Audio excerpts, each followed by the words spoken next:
Assalamualaikum warahmatullahi wabarakatuh. Innal hamdalillah nahmaduhu wa nasta'inuhu wa nastaghfiruh wa na'udzu billahi min shururi anfusina wa min sayyiati a'malina. May yahdihillahu fala mudilla lahu wa may yudlil fala hadiya lahu.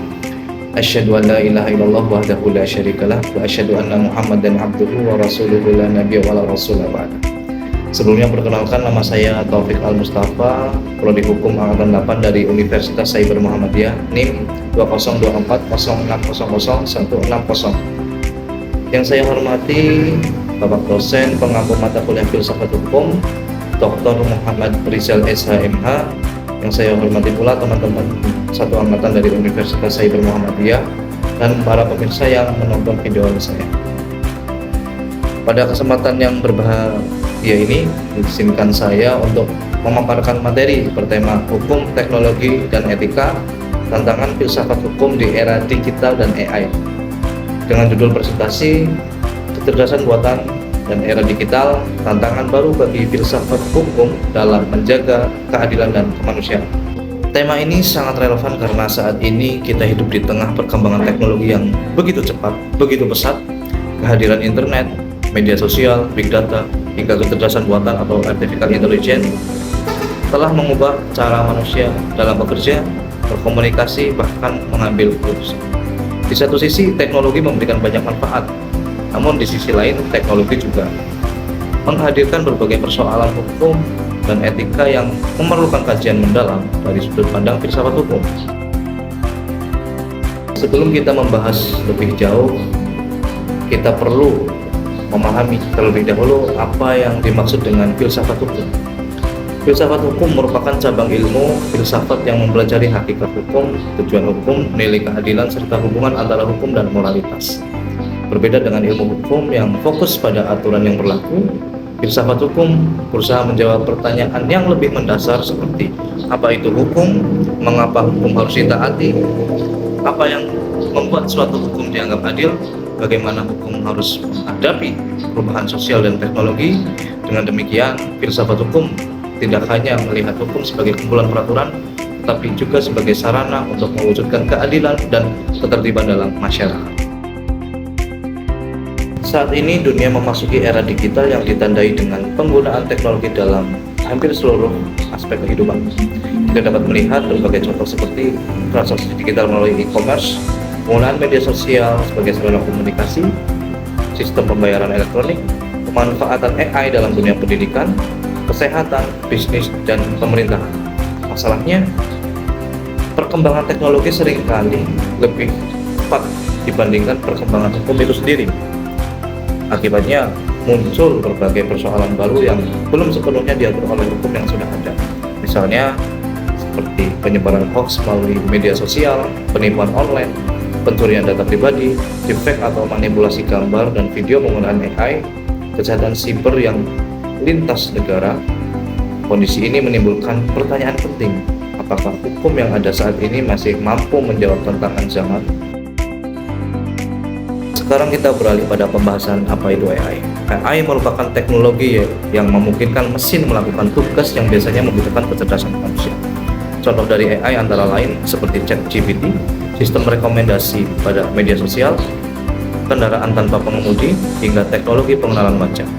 AI mampu membantu manusia bekerja lebih cepat dan efisien, namun penggunaan AI juga dapat memunculkan persoalan etika.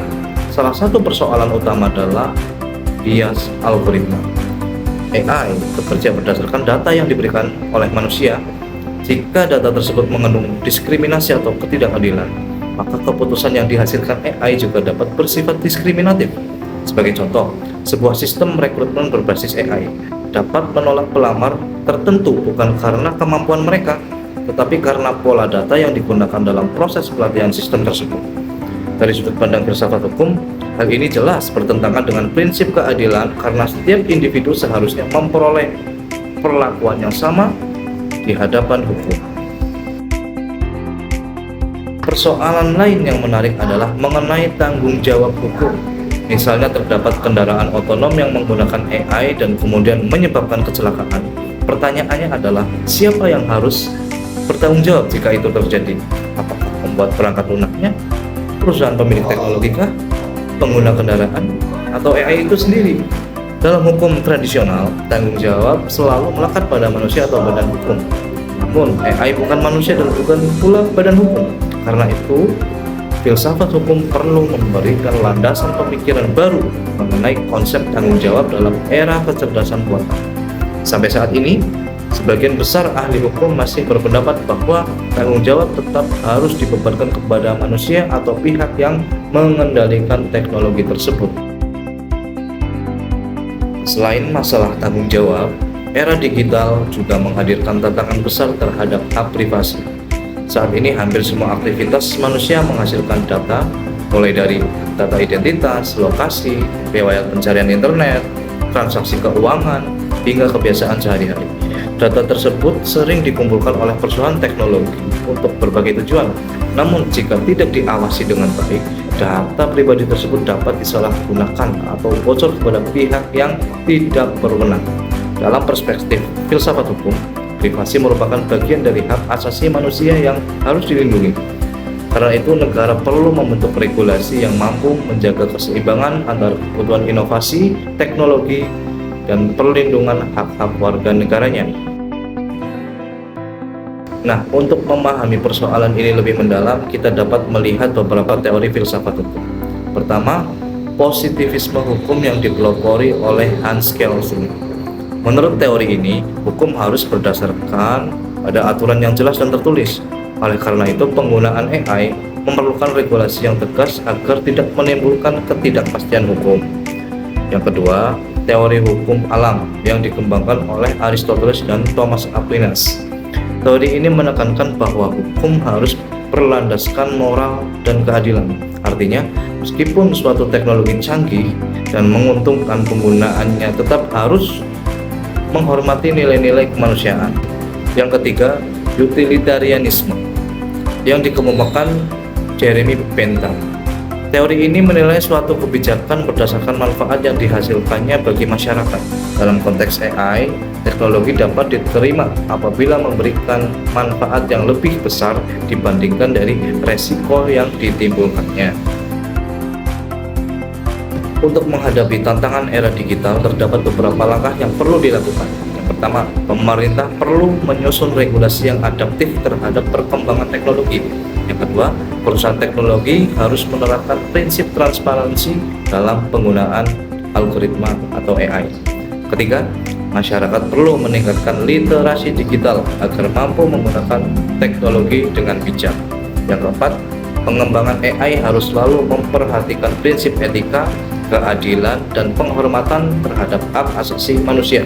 Dengan demikian, teknologi tidak hanya menjadi alat yang canggih, tapi juga alat yang memberikan manfaat bagi seluruh masyarakat secara adil.